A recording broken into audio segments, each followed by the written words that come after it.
prière qui secoue l'enfer. David Wilkerson. Quand le livre de Daniel fut écrit, Israël était en captivité à Babylone. Et arrivant au chapitre 6, après une longue vie dans le ministère, Daniel avait 80 ans. Daniel avait toujours été un homme de prière. Et maintenant, dans sa vieillesse, il n'avait aucune pensée de ralentir. L'Écriture ne fait aucune mention de Daniel étant usé ou découragé. Au contraire, Daniel ne faisait que commencer. L'Écriture montre que même alors que cet homme avait atteint 80 ans, ses prières secouaient l'enfer, mettant en rage le diable. Le roi Darius promut Daniel à la magistrature suprême dans le pays. Il était devenu l'un des 3 coprésidents, dirigeant les princes et les gouverneurs de 120 provinces. Darius favorisait Daniel par rapport aux 2 autres présidents, mettant Daniel en charge de former la politique du gouvernement et enseignant toutes les personnes nommées pour le tribunal et les intellectuels.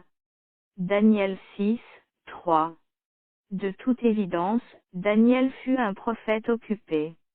Je peux à peine imaginer toutes les pressions exercées sur ce pasteur, avec son horaire chargé et des réunions prenant beaucoup de temps. Rien, cependant, ne pouvait priver Daniel de ses moments de prière, il n'était jamais trop occupé pour prier. La prière restait son occupation principale, prenant le pas sur toutes les autres demandes. 3 fois par jour, il se séparait de toutes ses obligations, charges et exigences de dirigeant, afin de passer du temps avec le Seigneur.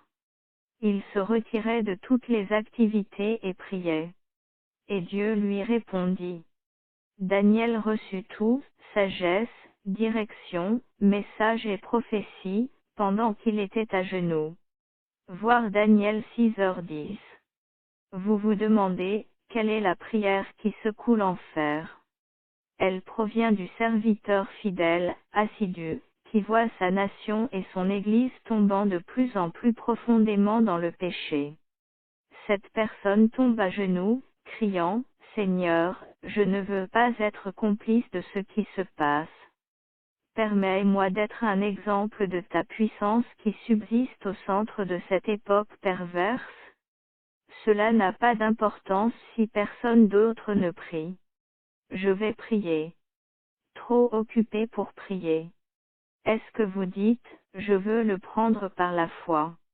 Vous pensez peut-être en vous-même, Dieu connaît mon cœur, il sait à quel point je suis occupé. Je fais des prières en pensée, tout au long de ma journée. Je crois que le Seigneur veut des moments de qualité, seul avec nous.